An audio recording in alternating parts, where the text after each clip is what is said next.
সামনে একটা রঙিন টেলিভিশন দেখেন, প্রধানমন্ত্রী তার কিন্তু বড় টেলিভিশন দেখার কথা, এলইডি সে কি হাই উলুসি, কিন্তু না, উনি তো ছোট্ট রঙিন টেলিভিশন দেখতেন, ছোট্ট একটা বক্স টেলিভিশন ছিল। ওই টেলিভিশনের সামনে একটা ছোবাতে বসতো, আর ওনাকে ঘিরে ওই যে বললাম যে একটি মা মাছ যখন ঘুরে চতুর সাইডে বাচ্চারা থাকে, ঠিক সেম তেমনই তার পুত্রবধূ, তার পুত্র, তার নাতি, সবাই আত্মীয় স্বজন আসতো। আমার সৌভাগ্য হয়েছিল তার পাশে বসার, একটা কুশনের উপর বসে আমি খাচ্ছিলাম।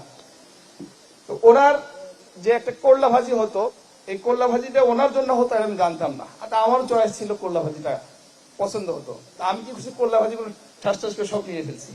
নিয়ে ফেলার পরে আমাদের বর্তমান চেয়ারম্যান জনাব তারেক রহমান সাহেব, উনি আমাকে ইঙ্গিত করেছিল কয়েকবার, আমি কিন্তু বুঝিনি যে একটা করলা ভাজি খাচ্ছি, এটা কি। খেয়ে ফেলার পরে আমাকে বলা হয়েছিল যে ওটা আমার জন্য। যাই হোক, আমার আরো স্মৃতি আছে। সর্বশেষ যখন দেশনেত্রী বেগম খালেদা জিয়াকে ওনার বাসায় ঢুকানো হয়, তখন একটি হুইল চেয়ার ছিল, আপনারা জানেন।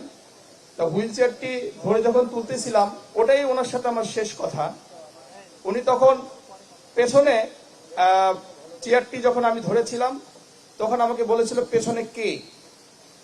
তখন ডাক্তার জাহিদ সাহেব উনি বলেছিলেন যে পেছনে রুমন।